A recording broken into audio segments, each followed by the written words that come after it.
is it going to be nasty single malt Scotch, or is it going to be like amazing single malt Irish whiskey? Or I mean, that's what I'm torn. Or like that Balcones you had. Yeah, the answer is no, maybe none of the above. I'm scared. I'm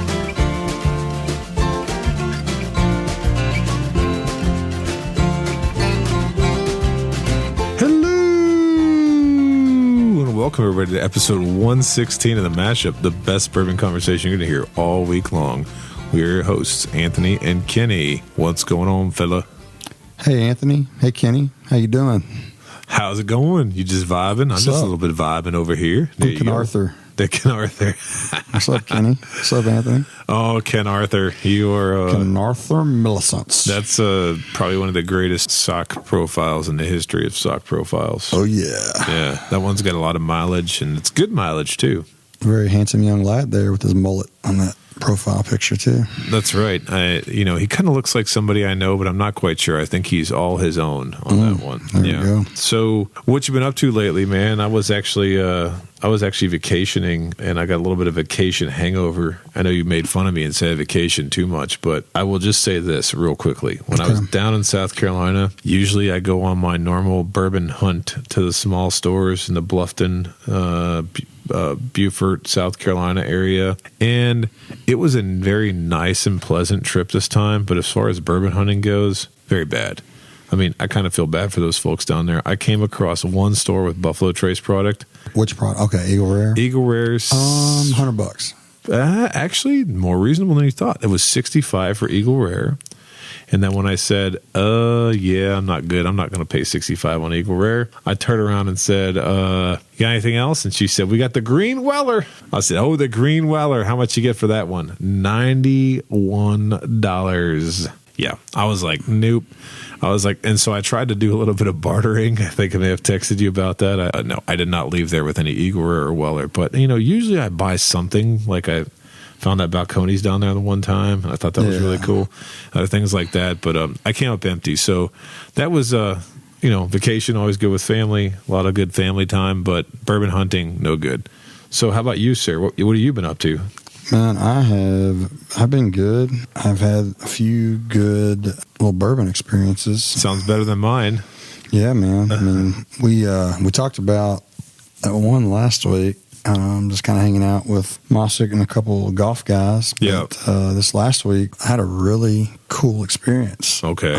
Got to hang with my boy Alves. So I always love that. You know? He's the best, one of the best, if not the best. Yeah. But hanging out with him, doing a few Russell's picks. Oh man, that's the Mecca. You're a turkey head, so you're like, that's a pilgrimage. I met David Jennings, the David Jennings, the DJ, the rarebird101.com. Oh yeah, when you were saying his name, I didn't know, but I know everybody knows who Rarebird 101. Right? Rarebird is popular, man. It was awesome. Did a few Russells and Wild Turkey Kentucky Spirit pick. Nice. It was really neat. It's kind of funny. There's, I guess I ought to do a head count, but there was 4 or 5 other guys on the pick as well. Right. And a couple of them, it was funny.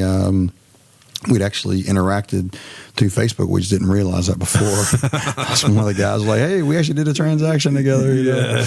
But it was cool. And then Bo was on the pick. So, the infamous Bo, Montgomery Gentry. Wild Turkey tour guide Bo. Yeah. He was their lead guitarist, right? Yeah, he's awesome. He's so cool, man. Yeah. No, I met him the one time at the gift shop when I was with you. You remember that? Mm-hmm. We stopped up through there, and I was like, hey, you might not, I told Bo, I said, you might not remember me. I said, but I messaged you on Instagram because I listened to him on another podcast, and I just really liked his story. He remembers the nudes, man. And, he does. Come on. And so he actually said he remembered me, which was nice. Yeah, it was nice of him. Yeah. Even though you're ruining my moment. He remembers stalkers. He remembers the stalkers. That's right. Yeah. No, it's cool. No, Bo's really cool, man. Yeah, good guy. So I had a great time, man. It was really cool. Went back to J-Hob afterwards, hung out a little bit, did some sipping and tasting, but that's cool. It's always just, I've been on 2 turkey/Russell's turkey picks, man. And they're awesome, man. Just the older Rick houses. Bruce was there. Just listening to the stories, listening to Bruce talk is actually pretty cool. So Bruce was your pick liaison? Was he the guy doing it? That's pretty cool. Yeah. And for those of you guys that don't know, Bruce is the 3rd generation, right? Mm-hmm. and he's Bruce Russell. He's son of Eddie, grandson of Jimmy. Yeah. And I had him on a tour one time, which is really cool. Hearing him talk, he's a good guy. Talking about his dad and his granddad, it's awesome. It's cool. It's fun. Yeah. Well, Rarebird 101's like the mayor, the unofficial mayor of Wild. So Rarebird 101 is like the unofficial mayor of Wild Turkey. What was it like interacting with him? I mean, because I read and I've watched and I've consumed a lot of the content he creates, and so I don't know if I was standing next to him in a rick house. I don't know how that would be. Was that a good experience? It was good. He's very smart, very. I'm trying to think the right word. I don't have good words, He was very astute. Okay. Yes. Yeah. Just met me and, first name, like I'm in retail and I'm horrible at names. Oh, that's I'm a face guy, not names, but remember my name, boom, boom, boom, this or that. But just very, very astute guy, very smart, really, really personable. I liked him.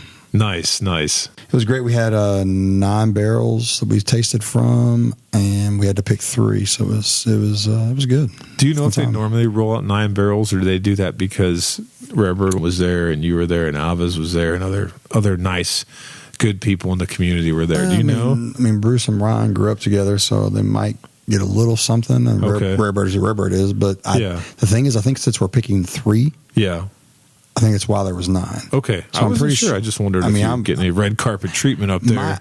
My guess from when I went to New Riff, I think we had 4 to 5 barrels to pick from. Okay. Buffalo Trace gives you 3? I think BT gives you 3. My guess is the 9 were because we were picking 3 that day. Right. Okay. So I don't think it's 9 usually for just one barrel pick. Knob Creek sends you 4 samples in a wooden box of stuff they don't want. No, I'm just kidding. Well, no, I had a Knob Creek sample kit we picked for one of my local groups. Yeah. I think it was 3, not 4. Yeah, and they were all trash. It was bad. No, I've heard that more often. I wasn't trying to pick on Knob Creek while we were talking about barrel picks, but I've heard and experienced that. I got to do Knob Creek kit picks like twice, I think, and one there was a really good one in out of 6. So yeah, 1 out of 6. Come on, step it up. Don't just roll anything out over there. I think that they're using a lot of their premium juice for the craft distilleries that are buying from them to make their own, Chicken cock. Right, exactly. Texas Kentucky Senators, the chicken cocks, all those guys. Watch out. Now that I said chicken cock, I'm not sure if I can reel it back in. Rarebird, chicken cock, what's the difference? That's true. They're both birds. Right? So, there you go.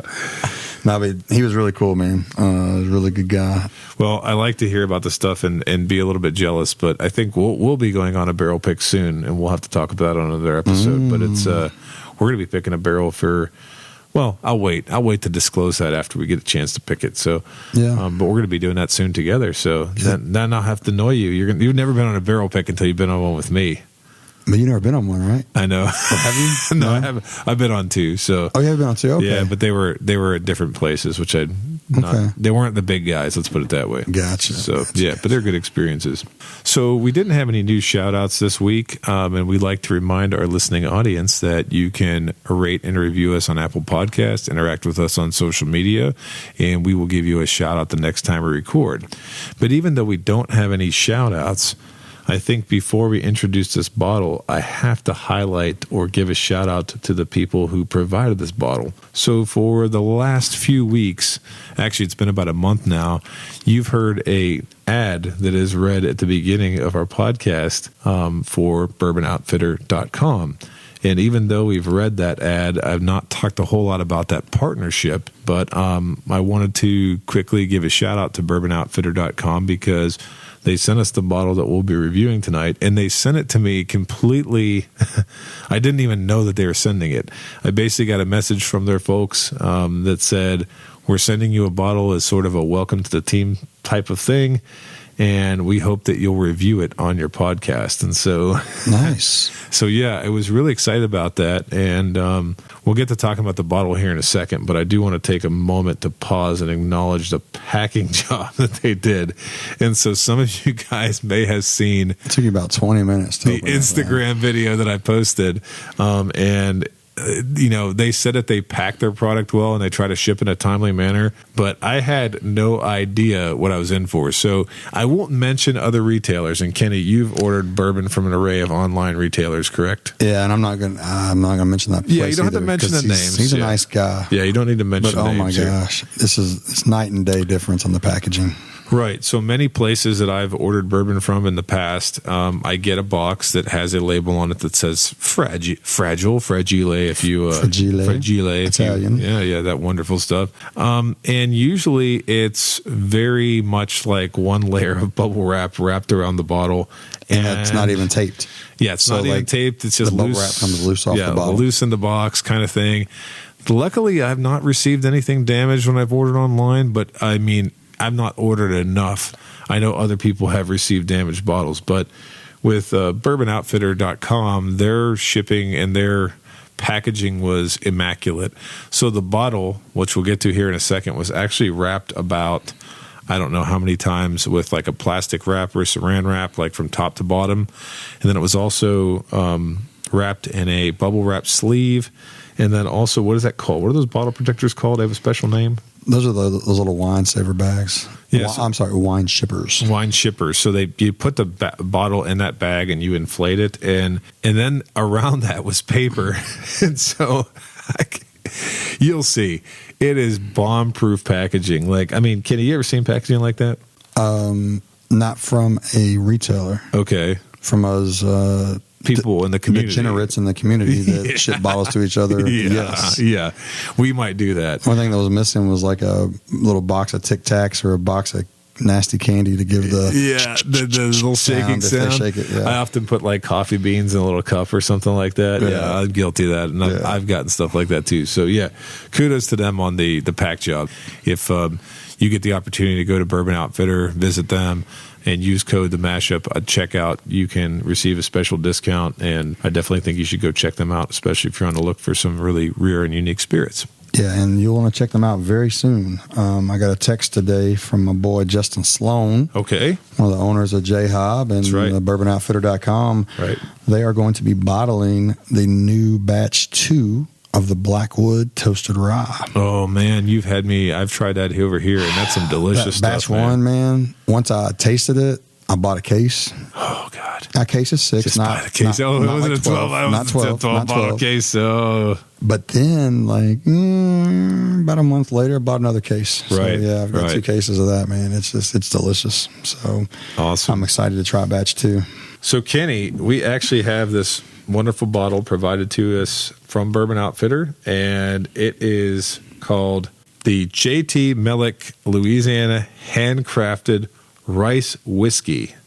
And this is a single barrel cask strength offering. And yeah, this is back-to-back weeks where I have not tried this ahead of time. So that's pretty cool. Right. So here comes the specs. So the distillery on this is, I think it's Frug Spirits or Fruge Spirits. I'm not sure how to pronounce the last name. But they're out of Louisiana. The ABV on this is 61.25. The proof is 122.5, and the age is 4+ years. But if you look on their website, they say that most of their spirits in a single barrel are 5 to 6 years old. 4.5 to 5. So there you go. Yep, you got to correct me on that one on note. But Sorry. Then here's the crazy part about this. The mash bill on this, near as we could tell, is 100% rice. Yeah. I mean, that immediately is throwing me off. I've never heard of such a thing. I've heard of Jim Beam doing brown rice in their mash and stuff like that. I remember trying one of those way back. Japanese rice whiskeys. And Japanese rice, but I've not seen an American whiskey, a rice whiskey like that, right? Yeah. And here's the kicker: the MSRP on this guy, even though I regret to inform all of you, is currently sold out on Bourbon Outfitter. It is a $60, right? That's not super expensive. Man, so I've never had a rice whiskey. Isn't like sake? Isn't sake? I've had sake. Is that rice? It's actually sake rice. I guess. think that's fermented rice. It could be wrong. And if I'm not right about that, I mean, this isn't the sake mashup. It's a bourbon whiskey. But I mean, this is interesting, man. This is wild. What's crazy is we've been delving lately into a lot of malted barley type stuff, right? or just barley content, or you know, we've had a lot of malted whiskeys. So now with rice, man, that's wild. Yeah, we're definitely in uncharted territory. I definitely would say that. So with this bottle, what do you think about its presentation? I mean, it's a pretty eye-catching bottle. Yeah, no, it is pretty. It's tall, like a E.H. Taylor bottle, but it doesn't taper up. It's tall, then just like flat. Yeah. And then you got the skinnier neck going up. Yeah, and then it's got like this bottom that sort of protrudes out a little bit, like it's bigger. Bows out. Yeah, bows out the bottom. It kind of reminds me of a taller version of the Castle and Key bottle a little bit. Yeah. Not so much in like that they have some grandiose topper or something like that, but the way the bottom fans out, I think the bottom of that fans out. But it's I will say this, it's not the same shape as most bourbon bottles. I don't know that I've ever seen a bourbon bottle in this shape, even though it's not bourbon, it's a whiskey. I like the label, you know, pretty color, a little blue and gold. Yep. Oh, was that a crawfish on the label?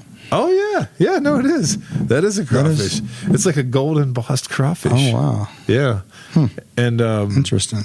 So this is a tough one because usually I do a tiny bit of research, but because we wanted to be completely surprised by whatever we were sent, it was tough. We did a little bit of research on the fly, but near as I could tell, the reason why this bottle has the crawfish on it is because this distillery, not only do they grow rice in the marsh and use it to make spirits, but they also must farm crayfish. Is that what's going on there? Yeah, on their website, Crawdads? they said, they actually farm crawfish and the rice. That's sounds what, the 1800s or something? Yeah, something crazy like that. So Uncle John, that's why it's JT Meleck, as Uncle John is the guy who started all this. So I don't want to make this episode all about Bourbon Outfitter, but I do want to go back to revisit that a little bit, because even though I told you guys about how this bottle arrived and the packaging and everything like that, I wanted to briefly mention some more things about them. Okay, so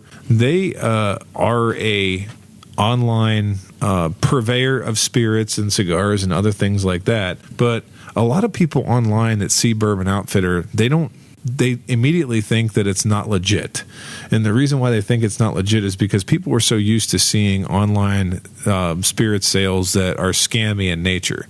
And so the reason why I wanted to take a moment to mention a little bit about Bourbon Outfitter is because Bourbon Outfitter really is the online store or storefront of a larger group that includes Justin's House of Bourbon, which is a local, I would call almost legendary spirit store here in Lexington and Louisville, Kentucky.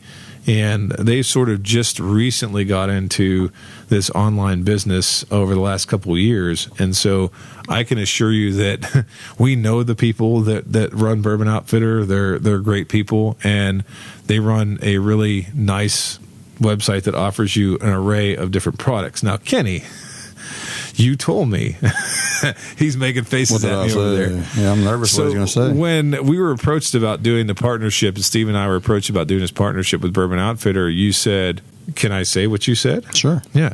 He said, your listeners are going to be like, what the heck are you promoting a site that has certain products, certain allocated products at very expensive prices? You remember saying that? Mm-hmm. Yeah, and here's the thing. Like, I know that, right? But for example... Well, but I said... I didn't say that exactly. You said something like that. I mean, we're dialoguing here, Right. I said, because I love them. Like, literally, they're my people. Right, absolutely. I love them. Yeah, but I said I would too. just do a small disclaimer. Right. Regarding those highly allocated products to make people understand. Because I tell everybody, if they come to town, they've got to go to Justin's House of Bourbon. Right. Because Ryan, Caroline, Sloan, JT, all them really, really good palates. Super knowledgeable, great palates. And great connections. Right. Inside the industry. So they get presented good barrels. Exactly. It's like you talked about a minute ago, joking around, but it's kind of true. We got some crappy Knob Creek samples hit to us. Right. Well, I guarantee you when some big name guys go to Knob Creek, they get presented the better barrels. Exactly. So, same thing when you go to Justin's House of Bourbon and now BourbonOutfitter.com and just get their single barrel picks. Right. They're literally at retail and some of the best tasting picks that you'll have and from whatever expression that is. And that's kind of where I was going with this. And so while you might see a variant of Blanton's that you go, wow, that price is outrageous, don't focus on that. what you need to focus on, I mean, you can focus on that if you can afford that. I mean, there are people that can do, that have that kind of like, what do you call it? I call it FU money. Yeah. You call it, I call it professor money. Oh, come on. Yeah, right. I wish. But again, the stuff that you just said, the picks that they have, and I mean, those are all priced at normal retail prices that you would pay. They are amazing. I mean, I went to Justin's like literally the first week they opened and bought a Knob Creek pick, and this is back when Knob Creek was putting out regularly. The picks were between 12 and 15 years old, and I think it was a 12 or 13-year-old pick.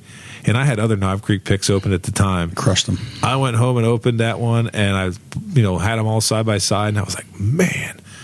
From that point on. And so I've always purchased their barrel picks, and I've always been a big supporter. So I just wanted to say that, we're really proud and to be partnering with them. And so definitely check them out. And now that we got this bottle to talk about and taste, I'm really kind of nervous now. I'm nervous, like, bro. I've never had rice this. whiskey. I'm like, what have you done? So this is really a test of that picking power and judgment that we just talked about, isn't it? Well, and a lot of our listeners, I don't know if they've heard we talk about previously, but I always do like warm up or starter bourbons. Yeah. I typically go for my Old Forester 1910. Oh yeah. Just to know how it's supposed to taste, how it's supposed to smell. I want to see if I've had something I might have had something too salty, too garlic. I figured out one time I had freaking COVID that way. I'm like, this didn't taste right. Dude, when I had COVID, I couldn't taste or smell anything. It was bad. But, but tonight for us, we used a starter. I knew what it was. Anthony did not. Right. It was an Elijah Craig pick by Justin's House of Bourbon. Oh, that was Justin's pick? 94 proof, regular, Elijah 94 proof pick. But dude, it was friggin' fire. It was great. I'm In telling fact, you, fire. I guess that it was older MGP, and you guys know out there that some of the older MGP 10-year plus, and even after finding out what it was, I was still kind of like, dang, I can't believe that's a Elijah Craig 94 proof pick, right? Yeah. So before we get into nosing this rice whiskey, the bottle, I'm just looking at the label. It's got me mesmerized. That crawfish, dude. Yeah, no, it definitely has an attractive label, but the thing that's really throwing me off is like, literally never heard of this before, and it says it's hand selected by Pop Pop. Do you know if Pop Pop is somebody down in Louisiana, or is this somebody with J-Hob? I don't think anybody's Pop Pop. I don't think it's with J-Hob, man. Yeah. I don't know. We can do like a quick little phone a friend if he answers. You're going to put somebody live on air? We've never done that before. Well, I'm going to text him. I'm lying. You would have to take your headphones off to talk. Yeah, I'm saying, who is Pop Pop? Yeah, he's going to be like, oh, I guess you've opened the package then, right? Yeah. All right, Kenny, moments arrived here. You ready to go for some nosing? Yeah, let's nose this, because I've never had a rice whiskey like rice. This. That's wild. Rice, baby. This nose is like a bourbon. Yeah, it does.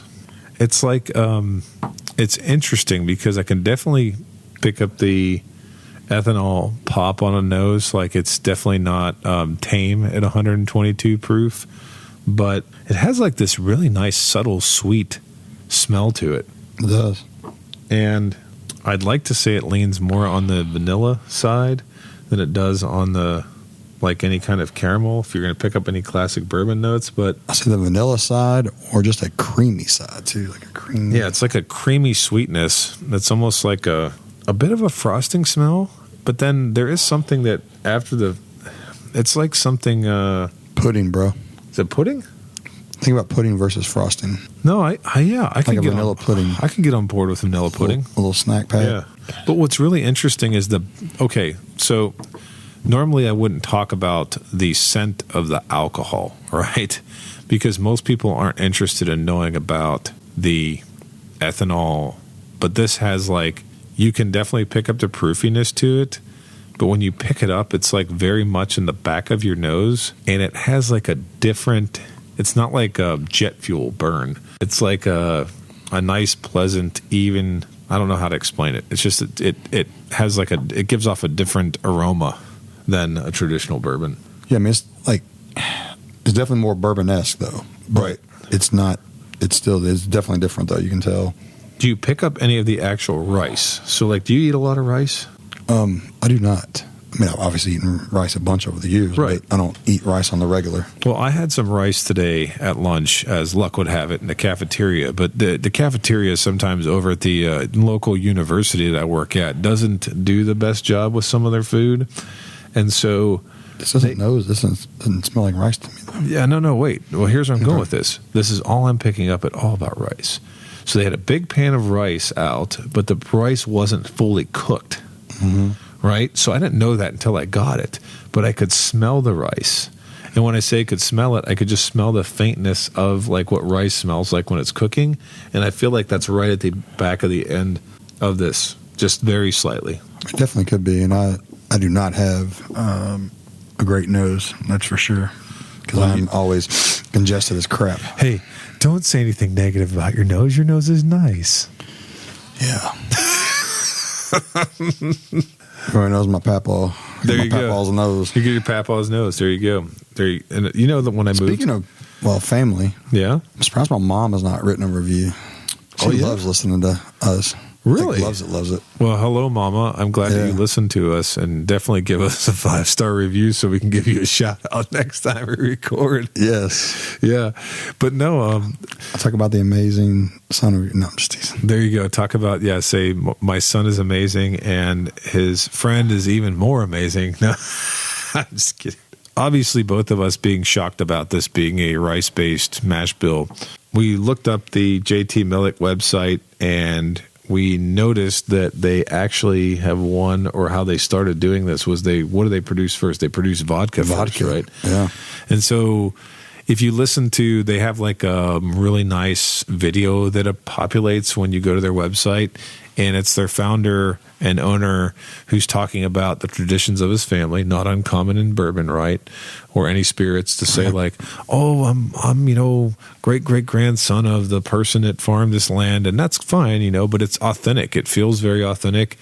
And the guy talks about how they were really motivated, because he doesn't do anything halfway, but they're motivated to do something different, and knowing that there's not really a lot of rice-based spirits in the United States.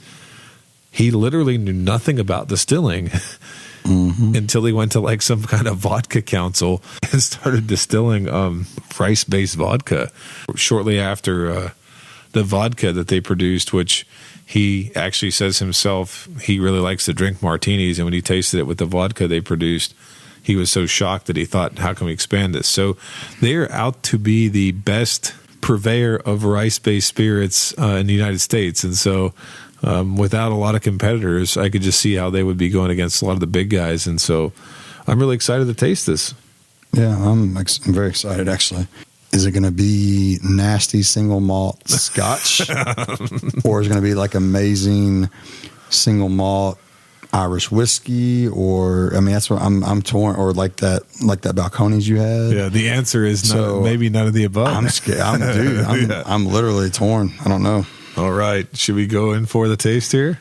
Let's do it, man. I'm actually nervous about this one. I am too, because I'm wondering. It's gonna sound weird, but I'm nervous. I'm nervous because what if we don't like this, and then Bourbon Outfitters gonna be like, return to sender, you have to pay for the bottle, and we're pulling our partnership. No, I'm just kidding. Okay, here we go. All right, here we go. Goodness gracious. Wow. One thing we forgot to mention earlier, they went from vodka. They started producing a few years ago just a regular JT Meleck whiskey. Yeah. I think it's 96 proof. Right. So this is a single barrel, which you did say earlier, but single barrel, 122.5 proof. Right. So this is way more proofy than their normal offering. Right. And I will say this, first sip, that's very proofy. It lit me up a little bit, but not necessarily in a bad way. There's a lot of flavors. I'm going to have to hit my second sip here to really give this a good analysis. I went in for a second one just now. Okay, here's what's wild. So we know this is 4.5, 5 years old. This is not hot like young ethanol pop like you get on some 4 to 6 year old MGP. This is Kentucky hug hot, going down your chest and your that hot. 100%. But it's not the young ethanol pop. If you blinded me with this, I would have guessed minimum 8 to 10 year old whiskey. Right. I was going to say. This is not, that's pretty wild. It doesn't, and here's the thing, okay? Before we start talking about predominant flavors here, I'm going to agree with you, Kenny. This is, when you taste young whiskey, I've said this 1,000 times, young wheaters taste like stale bread, sometimes like cardboard, because you're tasting the grain profile. Sometimes you get young bourbons that taste like green grass and green, moldy, right. yuck grass, right? So for this only being 4 to 5 years old and being at the proof it is and tasting like it does is kind of shocking to me. I mean, it really is shocking. And honestly, on first taste, vanilla pudding, bro. Yeah. Like, dead serious. Mm-hmm. The good part is it is not nasty scotch, so that's good.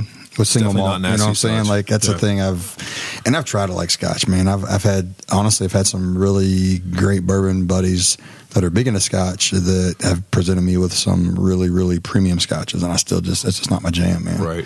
And everybody's different, you know, so I'm not saying scotch is bad, but for me, it's not good. Okay. So I think I've got it now. So this is super interesting. So I will say this.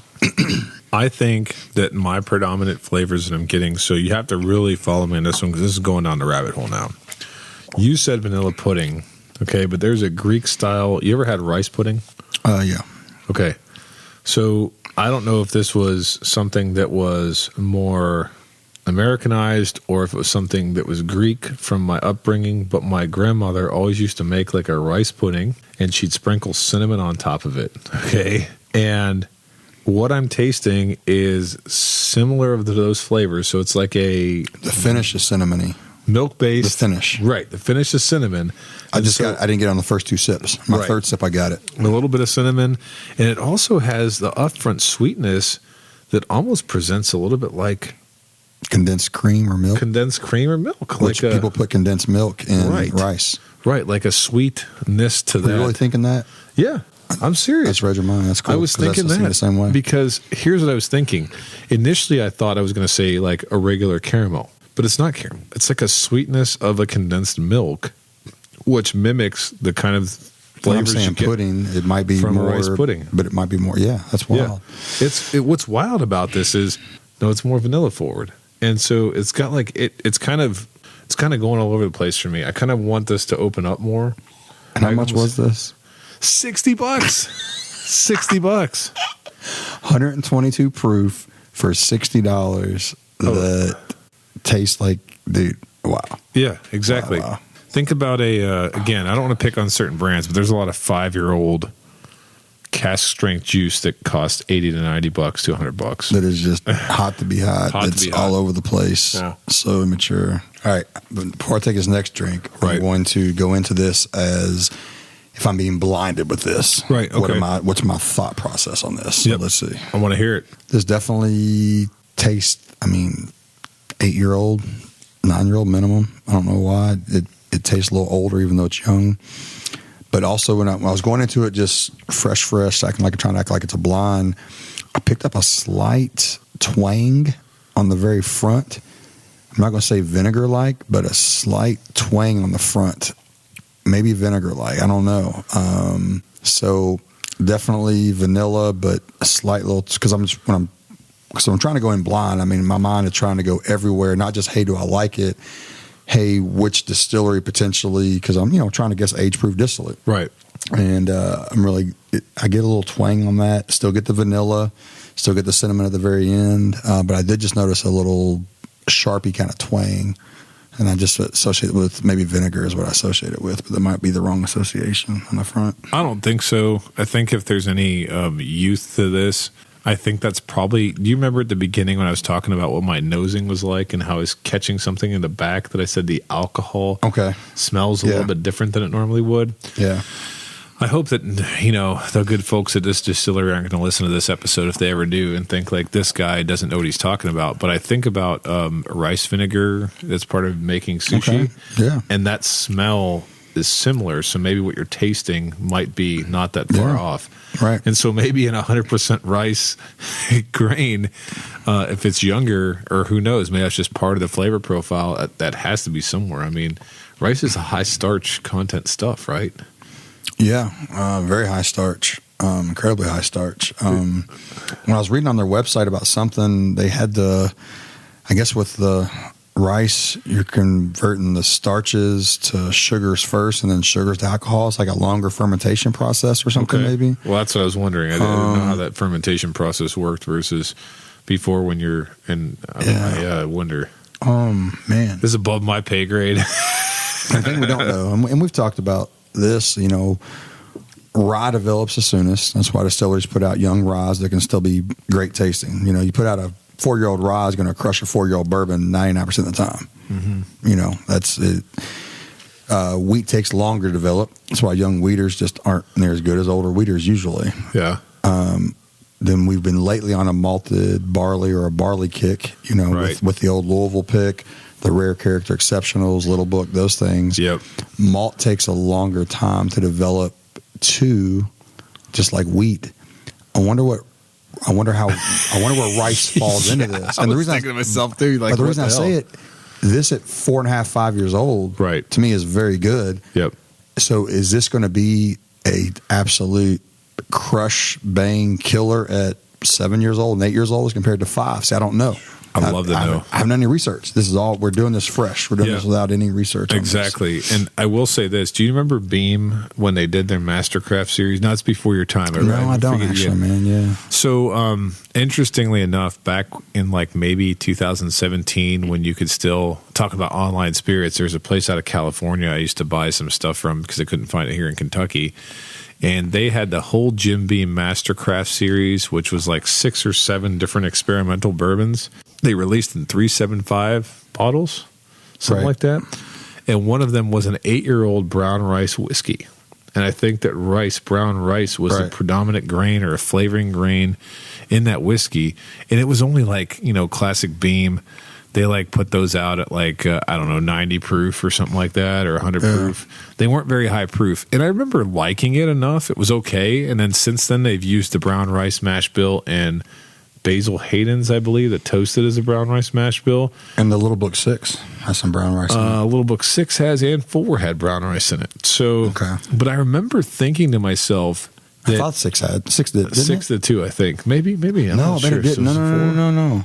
6 was all the malted barley stuff. So it was 4 then. 4 did that's have what it was 4. And I remember, I didn't like 4, bro. Yeah, and a lot of people don't like 4. I didn't like 4. And so I think, and I don't remember particularly liking, I think I made a joke about Basil Hayden because I think we did Basil Hayden toasted, and I said when they put the brown rice and stuff, I don't seem to like it. Yeah.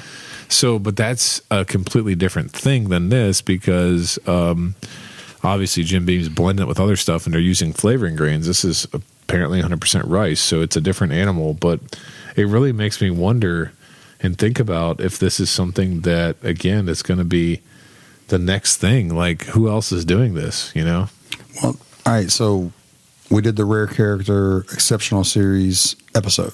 Yep. I don't think we did. Did we do the 8-year on that episode too? Yeah, we did the 8-year too, right? Mm-hmm. So Parker's, because that Rare Character Exceptional is Heaven Hill sourced. Yep. So it's 65% malted barley, 35% corn. They released that Parker's 8-year, malted whiskey. It was not good. Right. The 8-year Rare Character Exceptional did not care for it at all. Okay. 9-year was, remember how much better it was at 9.5 years instead of 8. Then the 14-year is just off. Which one was the low proof? 11? The 11's a low proof. Yeah. But the 9 and the 14, but that 14 year is like BTAC caliber, man. Like WLW, GTS, just, gosh, amazing. Yeah. Well, but the 8-year was not good at all. So just in an extra 6 years, it changed that much. I don't know about rice. I don't know anything about it. I wonder if rice is going to do that same thing where all of a sudden, holy crap, at 10 years old, because at 4.5, 5 years old, this tastes great. I don't know if it's going to be like where it stays the same. Yeah. Or if it turns more vinegary as it gets older, or if it really becomes into something that's like the malted barley where it just opens up crazy at that older age. I don't know. Well, hopefully they have some reserve stocks. Hopefully they're keeping stuff back. I'm sure they are. I mean, it seems like they are. So with all that being said, the moment of truth has arrived. Kenny, would you pass, try, or buy on this JT Meleck single barrel cast strength rice whiskey? I'm going to kick this to you as I'll pour me another sample of this. Okay. And while you're doing that, and I'm talking, and you're probably going to just be like, whatever, blah, blah, blah, blah, blah. I'm actually, don't put the cork in that. I'm going to have some more too. I think it'd be a good idea to have more. But here's where I'm at right now, okay? I have lamented in the past that I have tried whiskeys that I've paid much more than $60 for and they've been terrible. Right. Okay. Yes. I think I may have withheld this in a previous episode, but I'm just going to come out with it now, not to rake dirt on them or anything. But I remember spending $70 on a Bower Hill single barrel and literally having a pour out of it. A week later, having a pour out of it. Then on the third week, I had a pour out of it. And we're talking 1 ounce pours. And then I was like, that's it. I'm handing this to my neighbor for free because it is not good. And unfortunately, I've had other experiences like that in bottles that are between $50 and $80.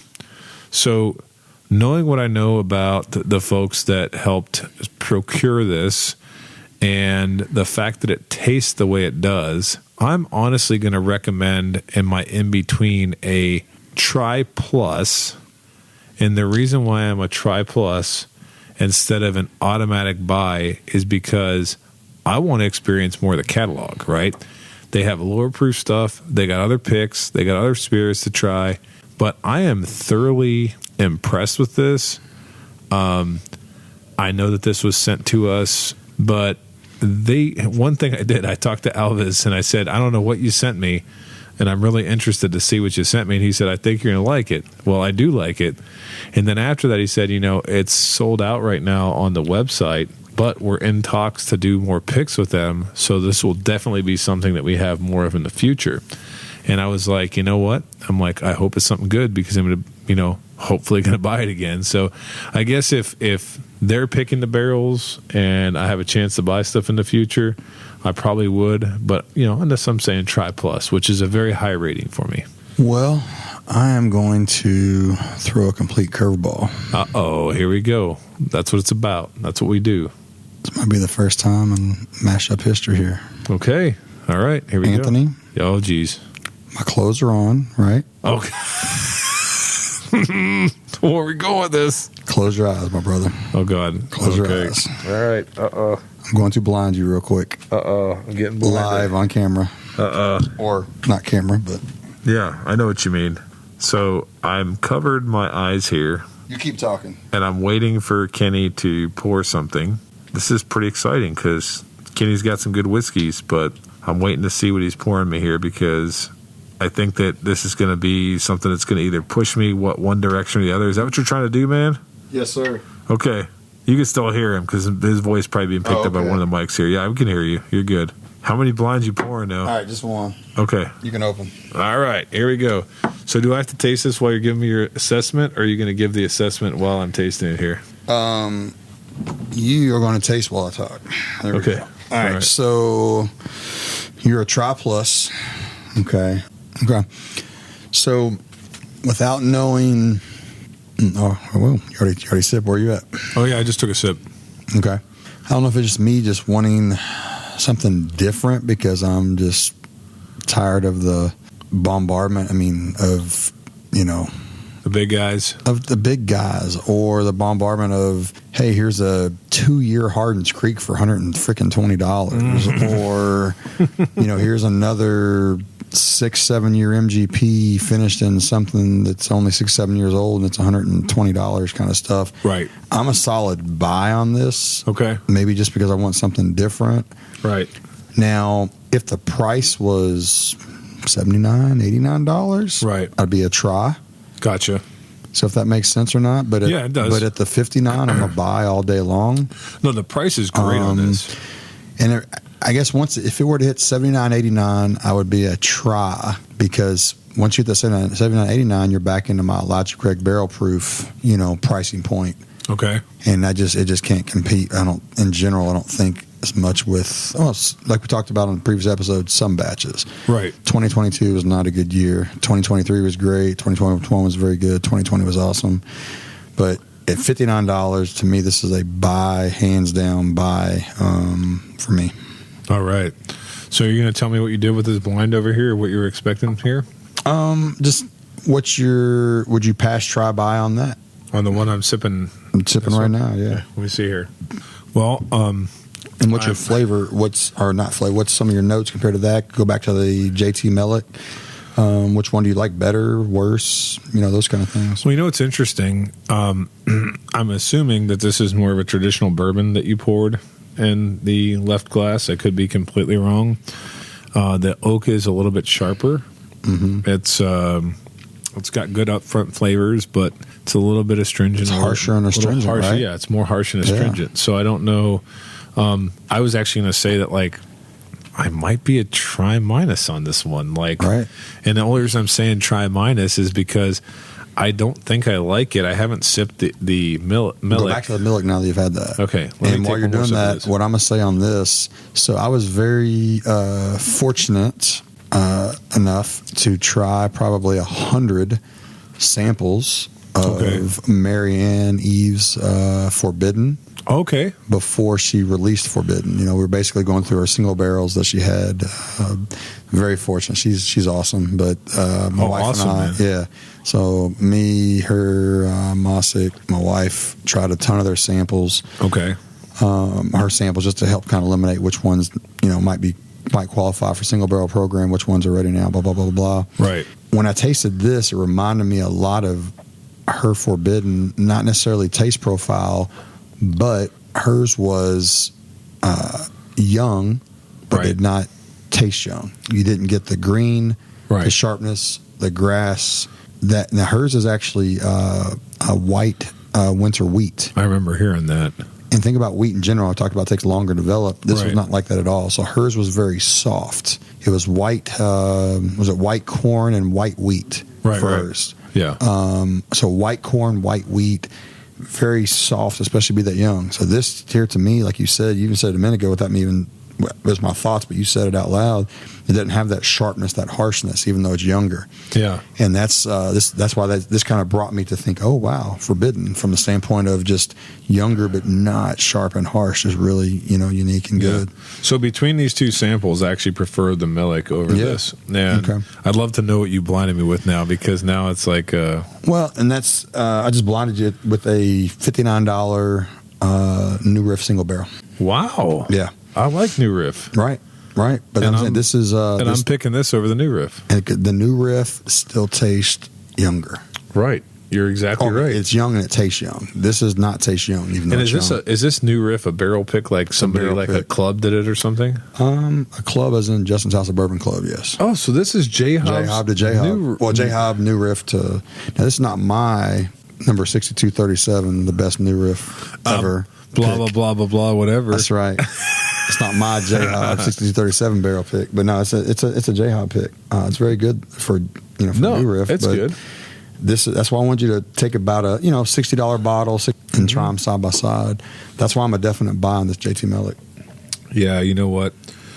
After you've done this little shenanigan that you've done, now it's like, yeah, I guess if you compare those two, and we can't compare it to everything you could buy at $60 because there's a lot of good stuff at $60. But yeah.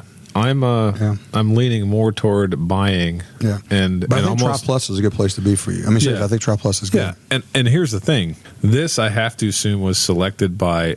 I have to imagine Pop as somebody at the distillery, and even if it's not, okay, if J-Hob has their hand in picking future picks that come from this distillery, and they're available on BourbonOutfitter.com. Yeah, that's going to be something that you're going to want to check out, because I will say this, the scariest part of all this is the fact that when we started this podcast, when I sat down with Steven and Michael, the number one thing that we don't like about podcasts, bourbon podcasts, is a lot of them are very rich in getting an endless supply of samples and other things that are sponsored from distilleries. I'm not saying that makes people to the point where they can't be objective, but this podcast is 100% self-funded in terms of the whiskey collections that we have, the people that we know, the guests that we have on, and the friends and that participate in the show. And so we're in a unique position where we can give you honest reviews of whiskey with no frills. And that's exactly what this is. It's a really eye-opening experience to taste a 100% rice whiskey and like it. Yeah, because I was very nervous going into that. Yeah, me too. I thought it could be really, really bad. Yeah. It wasn't. It was really good. It turned out to be pretty good. So kudos to them. Yeah, so if you definitely see a single barrel strength one, you got to buy. I mean, you got to at least try it, but I would buy 100%. I'm in. All right. I'm in. And with that, thanks for listening to this week's edition. Please like and follow us on Facebook, Instagram, and Twitter at The Mashup KY. Also, let us know your thoughts on this bottle in the comments section. Until next time, keep it neat.